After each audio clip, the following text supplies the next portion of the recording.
Olá a todos.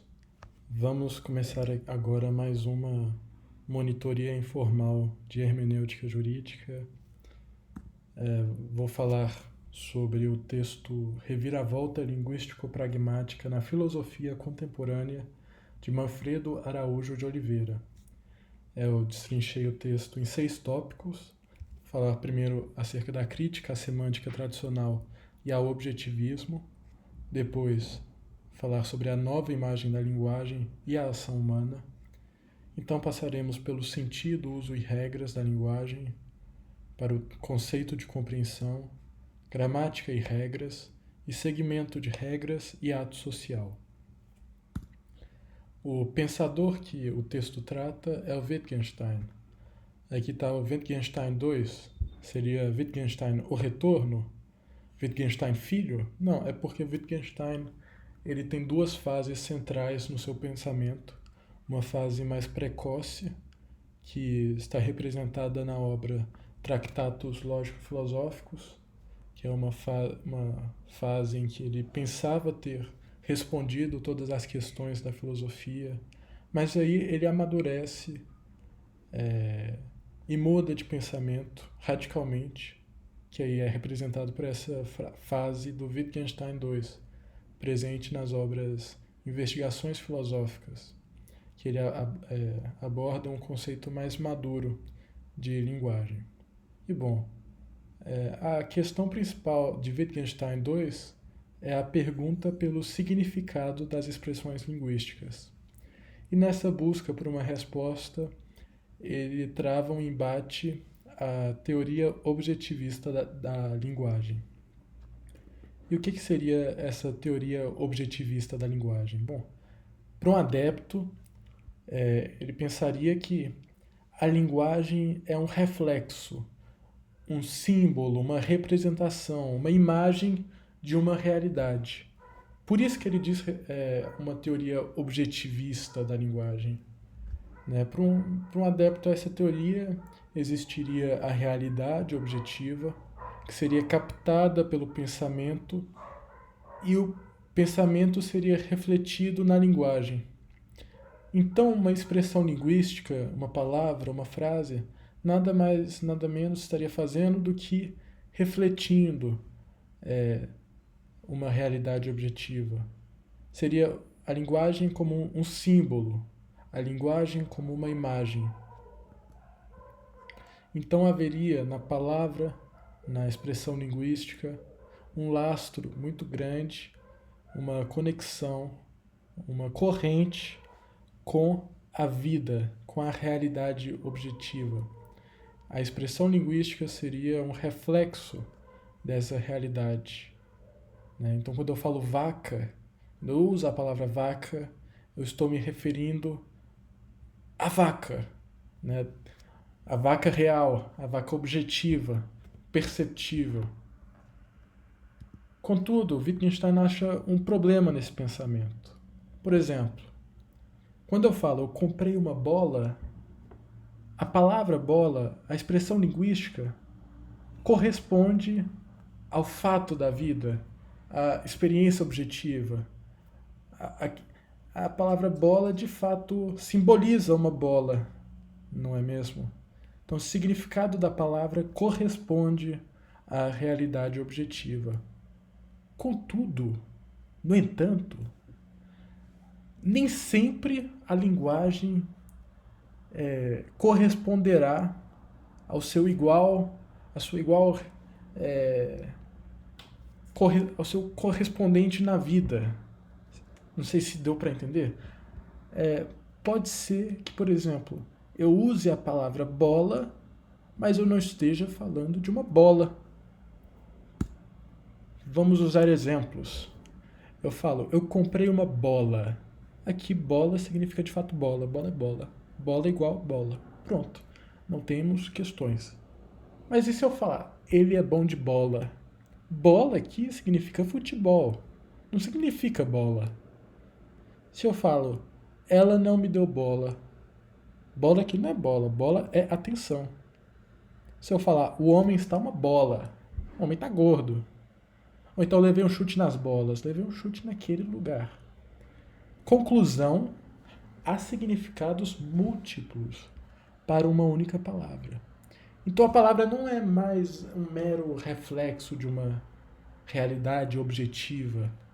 E aí quando eu estou falando uma coisa, eu estou simbolizando outra, eu estou usando da linguagem como uma imagem, uma representação da realidade.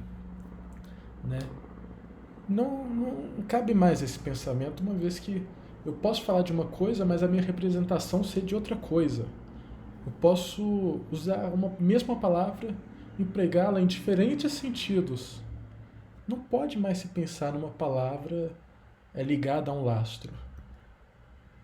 Ou seja, na teoria objetivista da linguagem, o significado ele advém de uma ordenação objetiva. O que seria essa ordenação objetiva?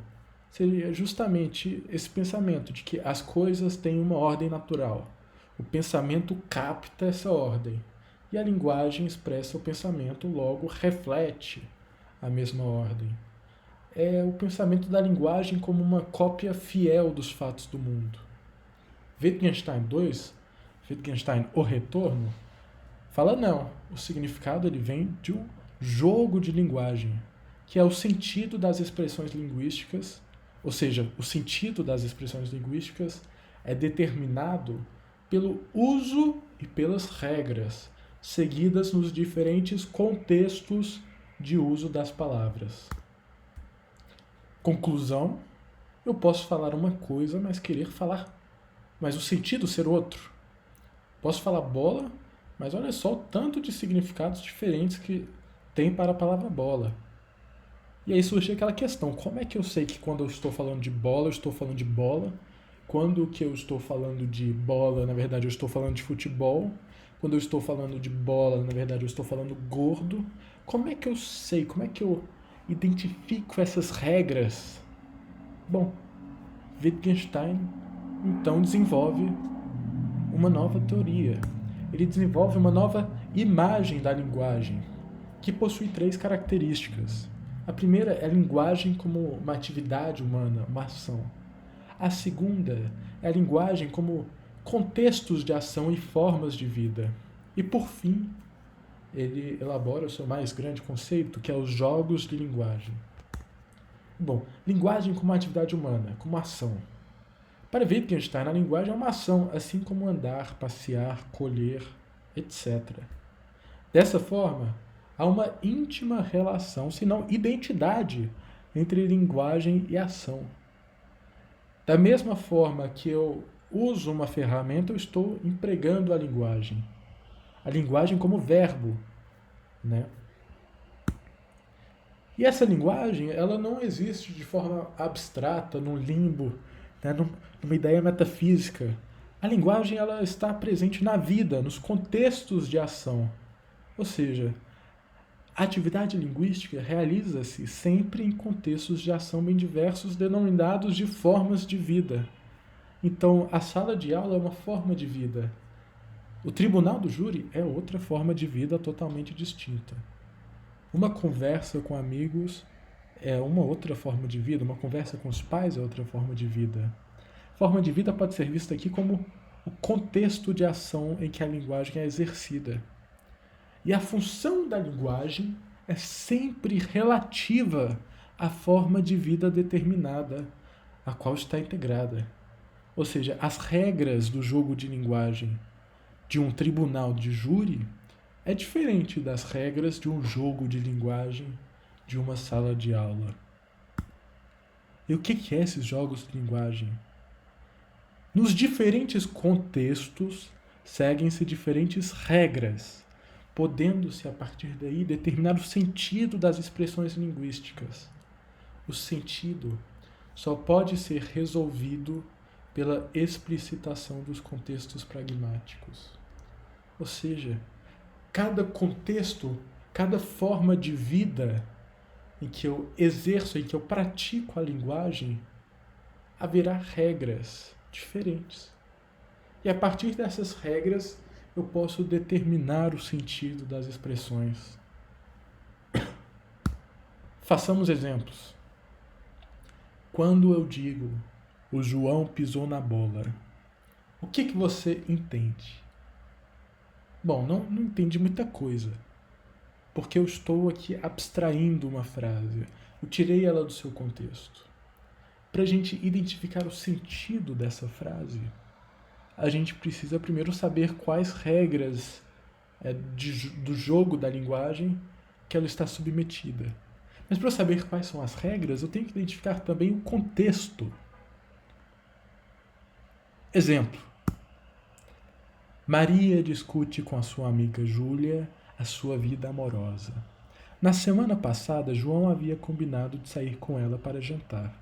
Contudo, minutos antes do encontro, João desmarca o jantar sem explicar o porquê.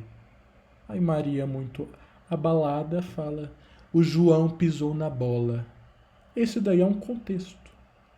E a partir desse contexto eu posso deduzir as regras. Ou seja, uma regra desse jogo de linguagem é que quando eu falo o João pisou na bola, eu estou falando o João me decepcionou. Não fui feliz com o João. O João foi muito infeliz no que ele fez comigo.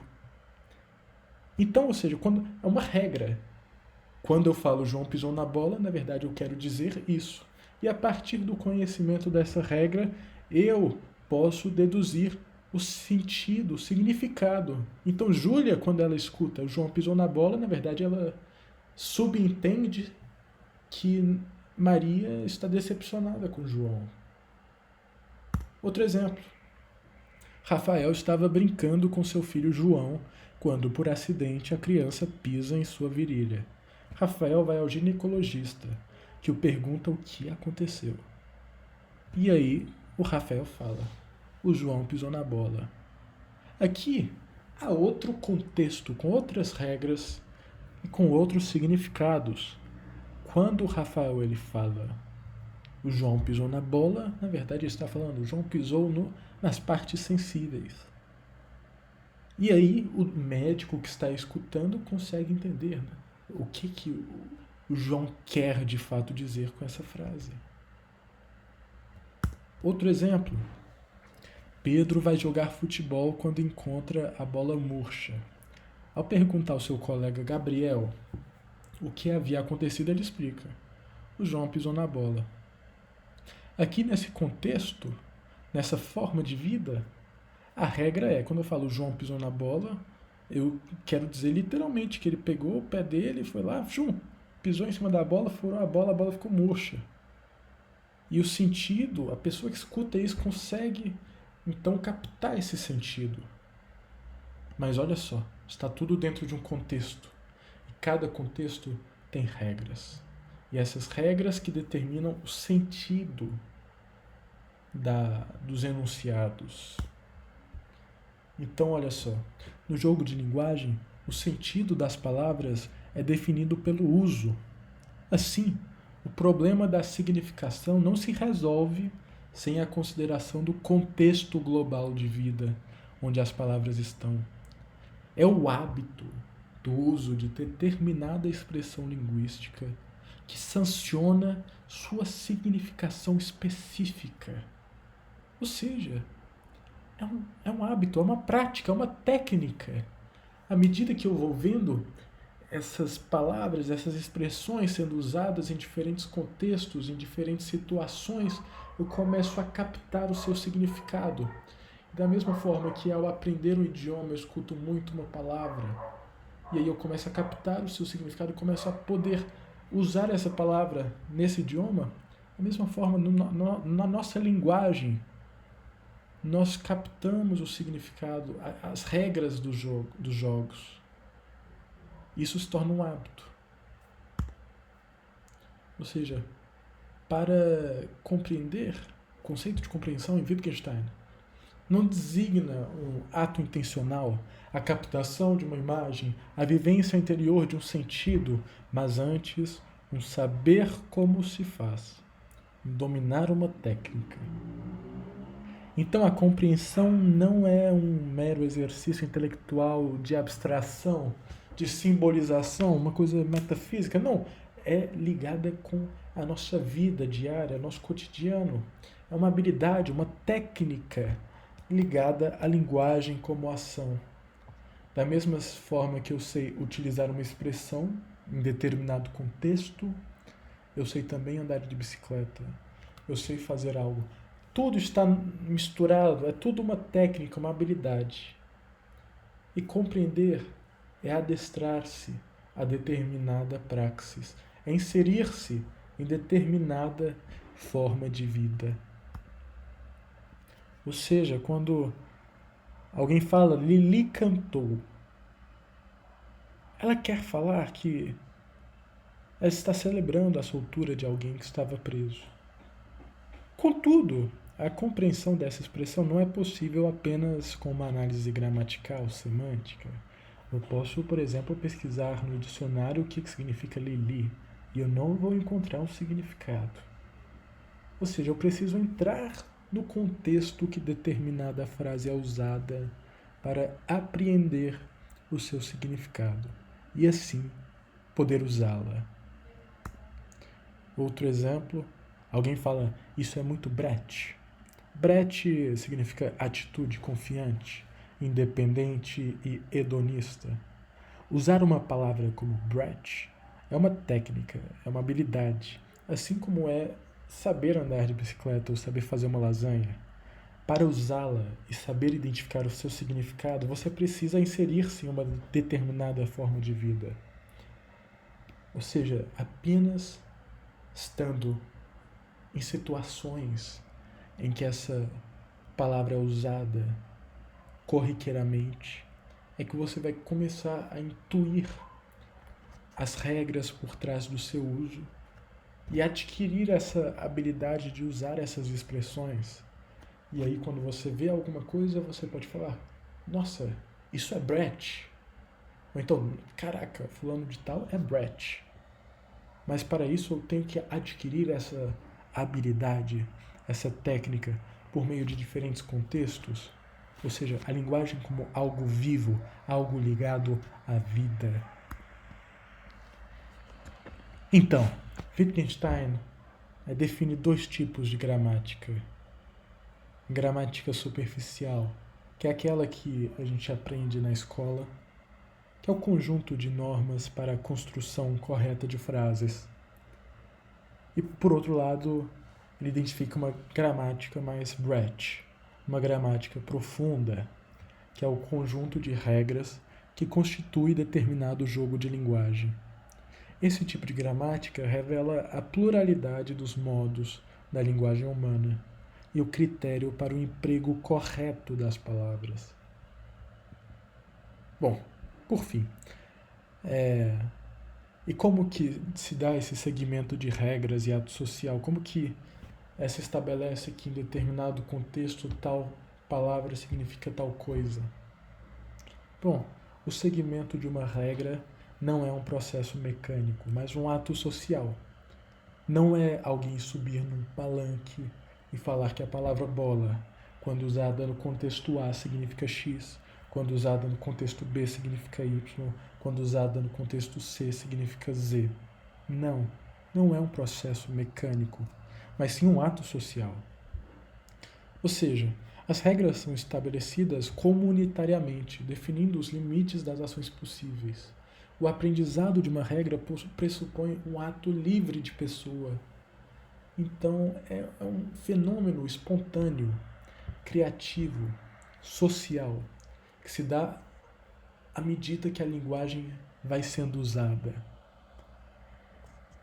Eu não chego e falo, olha, quando eu dizer tal palavra, na verdade eu quero dizer tal coisa. À medida que eu vou acumulando experiências, que eu vou vivendo, que eu vou adquirindo novos conhecimentos, novas percepções, utilizando a linguagem como um instrumento, eu vou intuindo, vou criando, vou renovando novos significados e criando novos jogos de linguagem. E o seguir uma regra é, portanto, um ato social que ocorre numa comunidade de vida por meio de hábitos e costumes. É essa a grande lição que temos de Wittgenstein 2. No próximo vídeo eu falarei sobre o capítulo 1, do Manuel Atienza, que se chama Direito e Argumentação. Até breve.